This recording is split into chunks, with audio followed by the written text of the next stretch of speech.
See guys, इस video में हम क्या सीखने वाले हैं कि वर्गमूल निकालने का। एक तो नंबर डिजिट दे देता है, कह देता है उसका वर्गमूल निकालिए, है ना। तो वो तो आप कर सकते हैं, लेकिन यहाँ पे क्या कह देगा, कुछ प्रॉब्लम सम्स दे देंगे। ठीक है, सेंटेंस में दे दिया जाएगा क्वेश्चन और उसको समझ के फिर क्वेश्चन सॉल्व करना होगा। क्वेश्चन क्या है, वह छोटी से छोटी संख्या ज्ञात कीजिए जिससे मतलब कि 6075 में गुणा करने पर गुणनफल पूर्ण वर्ग हो। ठीक है, तो इसको कैसे करेंगे, क्या करना है कि पूर्ण वर्ग का मतलब है कि एक संख्या दो बार गुणा होना चाहिए। ठीक है, अगर एक संख्या का पेयर बन जाता है डैट मीन्स वो पूर्ण वर्ग है, और अगर किसी संख्या का पेयर नहीं बनता है तो डैट मीन्स वो पूर्ण वर्ग नहीं है। ठीक है, जैसे कि हमारे यहाँ पे डिजिट दे रखा है 6075, तो क्या करना है, सबसे पहले इसके फैक्टर्स निकालने हैं। ठीक है, ऐसे क्वेश्चन में सबसे पहले इसके फैक्टर्स निकालेंगे। 2 से तो नहीं जाएगा, किससे जाएगा, 5 से जाएगा। 5 1 ज़ा 5, 5 2 ज़ा 10, 5 1 ज़ा 5, 5 5 ज़ा 25। ठीक है, फिर क्या करेंगे, फिर 5 से जाएगा और क्या आएगा, 5 2 ज़ा 10, 5 4 ज़ा 20, 5 3 ज़ा 15। फिर किससे जाएगा, 3 से जाएगा, 3 ज़ा 24, 3 1 ज़ा 3, फिर 3 2 ज़ा 6, 3 7 ज़ा 21, 3 9 ज़ा 27, 3 3 ज़ा 9, 3 1 ज़ा 3। ठीक है, आपने क्या किया, फैक्टर्स निकाल लीजिए, फैक्टर्स निकाल लिया। अब इसी के फैक्टर्स इसके सामने लिख देने हैं। क्या है, 5 दो बार है, डैट मीन्स 5 का स्क्वायर है, इंटू 3 1 2, मान लीजिए स्क्वायर करके चलते हैं। ठीक है, क्योंकि हमें यहाँ पे वर्ग निकालना है ना, वर्ग का मतलब क्या होता है, स्क्वायर होता है, तो आप स्क्वायर कर लीजिए। 5 का स्क्वायर बन गया, 3 का स्क्वायर बन गया, फिर से 3 का स्क्वायर है, इंटू एक ही 3 है। ठीक है, यहाँ पे इसका पेयर नहीं है, तो अगर पेयर्स बन जाते हैं डैट मीन्स वो पूर्ण वर्ग है, और अगर पेयर नहीं बनता है डैट मीन्स वो पूर्ण वर्ग नहीं है। और हमें पता क्या करना था, वह छोटी से छोटी संख्या जो 6075 से गुणा करने पर गुणनफल पूर्ण वर्ग हो। ठीक है, इससे जब गुणा करेंगे तो जो आएगा गुणनफल वो पूरा पूर्ण वर्ग बनेगा। तो यहाँ पे पूर्ण वर्ग इसका नहीं बन रहा है ना, क्योंकि यहाँ पे इसका पेयर नहीं बन रहा है, तो एक पेयर इसका लाना पड़ेगा। वो कौन सा पेयर होगा, 3, है ना, तभी हमारा ये पेयर बन पाएगा और तभी ये पूर्ण वर्ग हो पाएगा।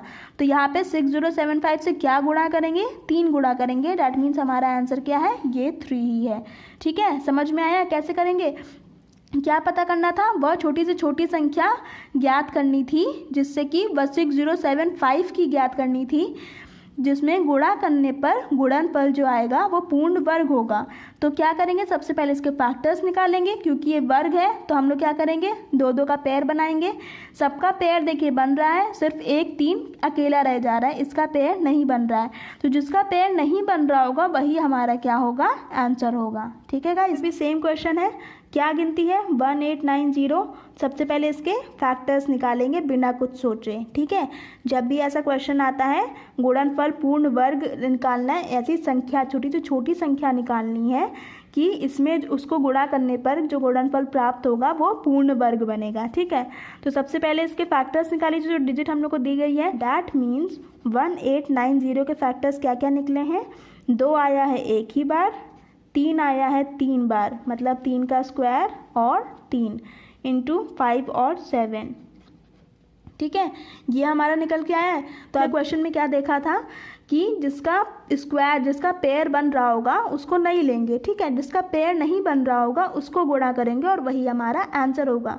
तो यहाँ पे किसका किसका पेयर नहीं बन रहा है, 2 का नहीं बन रहा, 3 का नहीं बन रहा, 5 का नहीं बन रहा और 7 का नहीं बन रहा। ठीक है, जिसके पेयर्स नहीं बन रहे होंगे सिर्फ उसको एक तरफ लिख करके उसको गुणा कर लेंगे, क्या आएगा, 210। डैट मीन्स यहाँ पे वो छोटी से छोटी संख्या कौन सी है, 210 है।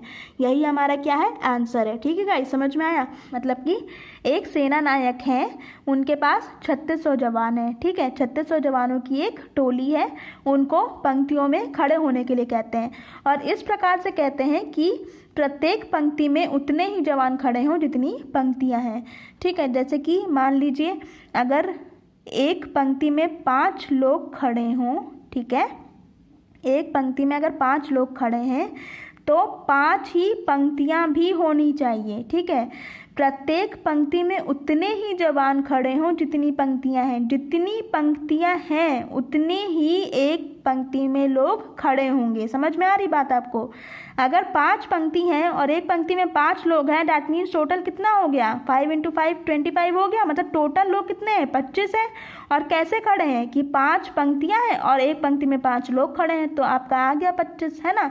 इसी तरह से ये क्वेश्चन है कि हमारे पास टोटल जवान कितने हैं? 3600 जवान हैं। उनको ऐसे खड़े होना है कि प्रत्येक पंक्ति में उतने ही जवान खड़े हों जितनी की पंक्तियां हैं।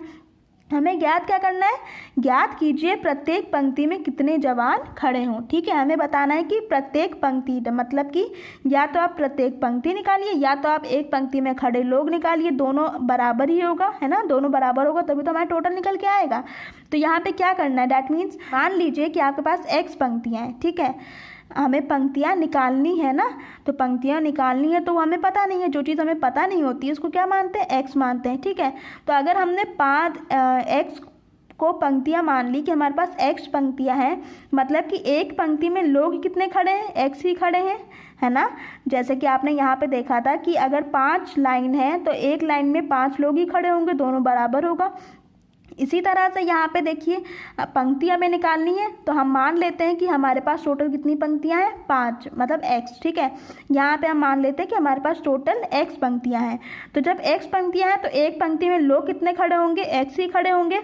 और क्यों ये दोनों को गुणा करने पर कितने आएंगे? टोटल निकल के आएंगे। टोटल हमें क्या है पता है? कितना? 3600, है ना। टोटल हमें यहाँ पे पता है कितना? 3600। तब आप बता सकते हैं कि किन दो सेम नंबर को गुणा करें ताकि आपका 3600 निकल के आए। वो गिनती कौन सी है? 60, ठीक है। 6 6 36 आ गया और 00 आ गया, तो आपका आंसर कितना आएगा? 60 आएगा। या तो अगर आप डायरेक्ट ऐसे नहीं कर सकते हैं तो आप 3600 के फैक्टर्स निकाल लीजिए, ठीक है। 3600 के जब आप फैक्टर्स निकालेंगे तो उससे आपको पता चल जाएगा कि किन दो गिनतियों को गुणा करें जिससे कि आपका 3600 निकल के आए। समझ में आया आपको ये क्वेश्चन कैसे था? इसी तरह से एक और क्वेश्चन है, उसको भी कर लेते हैं हम लोग, जिससे कि आपको अच्छे से और क्लियर हो जाए। अब देखिए ये क्वेश्चन भी हमारा सेम उसी तरह से है। क्या कह रहा है क्वेश्चन? एक बाग में 2025 पौधे इस प्रकार लगाए जाने हैं कि प्रत्येक पंक्ति में उतने ही पौधे हों जितनी पंक्तियां की संख्या है, ठीक है। पंक्तियों की संख्या और प्रत्येक पंक्ति में पौधों की संख्या ज्ञात कीजिए। हमें क्या करना है? पंक्तियों की संख्या ज्ञात करनी है और प्रत्येक पंक्ति में पौधों की संख्या ज्ञात करनी है। दोनों चीज़ तो हमारी बराबर ही है ना। आप इस तरह से सोचें जैसा हमने पिछले क्वेश्चन में किया था, वैसे ही यहाँ पे भी है।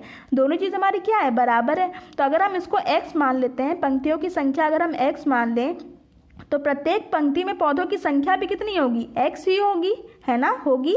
जितनी पंक्तियों की संख्या होगी उतनी ही प्रत्येक पंक्ति में पौधों की संख्या भी होगी। तो दोनों को हमने क्या मान लिया? x मान लिया। अब जैसा कि आप जानते हैं कि हमारे पास अगर पंक्ति अगर x है और एक पंक्ति में उतने ही पौधे हैं तो दोनों को गुणा करने पे हमारा कुल पौधे निकल के आएंगे, जो कि है हमारा 2025, है ना। तो x × x जब करेंगे तब 2025 निकल के आएगा। तो अब आप डायरेक्ट भी कर सकते हैं 2025 का, अगर आपको पता है स्क्वायर किसका स्क्वायर करेंगे जो आपका ये निकल के आएगा तो आप इसको कर सकते हैं। और नहीं तो फिर आप कैसे कर सकते हैं कि यहाँ पे आप कर लीजिए x² = 2025, x × x होता है x², ये आ गया 2025। अब स्क्वायर यहाँ से हट के उधर जाएगा तो क्या हो जाएगा? स्क्वायर रूट में आ जाएगा 2025। और जैसा कि आप स्क्वायर रूट तो निकालना जानते हैं, क्या करेंगे? 2025 के फैक्टर्स निकाल लीजिए, है ना। जब आप फैक्टर्स निकाल लेंगे तो क्या आएगा आपका? ऐसे आएगा 3 × 3 × 3 × 5 × 5, ठीक है। जब आप 2025 के फैक्टर्स निकालेंगे तो आपका ऐसे निकल के आएगा। और क्योंकि ये आपका स्क्वायर रूट है तो दो का पेयर बनाना पड़ेगा, है ना। और पेयर में से एक गिनती बाहर निकलती है तो 3 बाहर निकलेगी, फिर इस पेयर में से 3 बाहर निकलेगी, फिर इस पेयर में से एक 5 बाहर निकलेगा। 3 3 = 9, 5 9 = 45। तो टोटल कितनी पंक्तियाँ हैं? 45। और एक पंक्ति में पौधे कितने हैं? 45। समझ में आया आपको? x की वैल्यू निकल आई, ठीक है। अब इसी तरह से और क्वेश्चन है वो भी देख लेते हैं। देखिए ये कैसा क्वेश्चन है? एक धातु की ठोस आयताकार सिल्ली की माप 10 centimetre into 4 centimetre into 1.6 centimetre है। ठीक है, एक धातु है ठोस आयताकार सिल्ली, उसकी माप दी गई है L into B into H. इनको पिघलाकर एक दूसरी ठोस घनाकार सिल्ली बनाई जाती है। ठीक है, इसी को पिघलाकर एक ठोस घनाकार सिल्ली बनाई जाती है। पहले थी आयताकार सिल्ली, अब है घनाकार सिल्ली, घनाकार सिल्ली। बताइए कि इस नई सिल्ली की भुजा की माप कितनी होगी। हमें बताना है कि जो नई सिल्ली बनाई गई है उसकी भुजा, ठीक है, भुजा निकालनी है, भुजा की माप निकालनी है। ठीक है, तो कैसे करेंगे उसको बताइए। पहले क्या दिया है, आयताकार सिल्ली की माप दी गई है, तो हम लोग आयताकार सिल्ली का आयतन निकाल लेंगे। ठीक है, आयताकार सिल्ली का आयतन क्या होगा, L into B into H, और जो कि हमें दिया गया है 10 centimetre into 4 centimetre into 1.6 centimetre. जब आप इसको गुणा करेंगे तो कितना आएगा, 64 सेंटीमीटर क्यूब। 3 बार सेंटीमीटर था तो कितना आएगा, 64 सेंटीमीटर क्यूब। ठीक है, अब क्या किया गया, इसी आयताकार सिल्ली को पिघलाकर घनाकार सिल्ली में बनाया गया है, तो जाहिर सी बात है हमारा क्या होगा, आयतन तो सेम होगा। तो घनाकार सिल्ली का आयतन क्या होगा, इसका फॉर्मूला क्या होता है, भुजा क्यूब। ठीक है, इसका फॉर्मूला होता है, घनाकार सिल्ली के आयतन का फॉर्मूला होता है भुजा क्यूब। ठीक है, और क्यू की भुजा हमें नहीं पता है, वो तो हमें निकालना है ना भुजा की माप, तो क्या करेंगे, x मान लेंगे।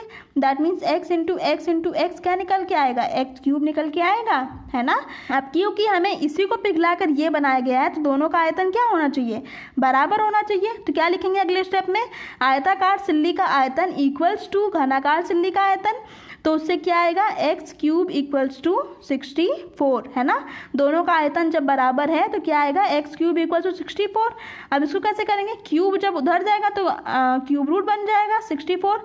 अब अगर आपको पता है कि क्यूब 64 किसका क्यूब रूट होता है तो आप डायरेक्ट लिख सकते हैं, नहीं पता तो आप वो निकालना तो जानते ही हैं। इसका क्या करिए कि फैक्टर्स निकाल लीजिए, फैक्टर्स से 3 का पेयर बना लीजिए, और पेयर बनाने के बाद एक गिनती बाहर निकाल लीजिए, उससे आपका आंसर निकल आएगा।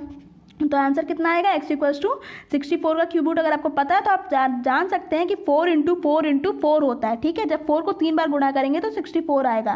दैट मीन्स हमारा आंसर क्या है, x इक्वल्स टू 4। तो इस नई सिल्ली की भुजा की माप कितनी होगी, 4 सेंटीमीटर। ठीक है, समझ में आया आप सभी को कैसे निकाला हमने। ये थे हमारे problem sums. I hope so आपका सारे प्रॉब्लम सम्स क्लियर हो गए होंगे। अगर ना समझ में आया हो तो प्लीज़ कमेंट बॉक्स में कमेंट करके बताइएगा। अगर वीडियो पसंद आया हो तो लाइक कर दीजिएगा, चैनल सब्सक्राइब ना किया हो या चैनल पे नए हो तो सब्सक्राइब कर दीजिएगा। ठीक है, thank you guys for watching.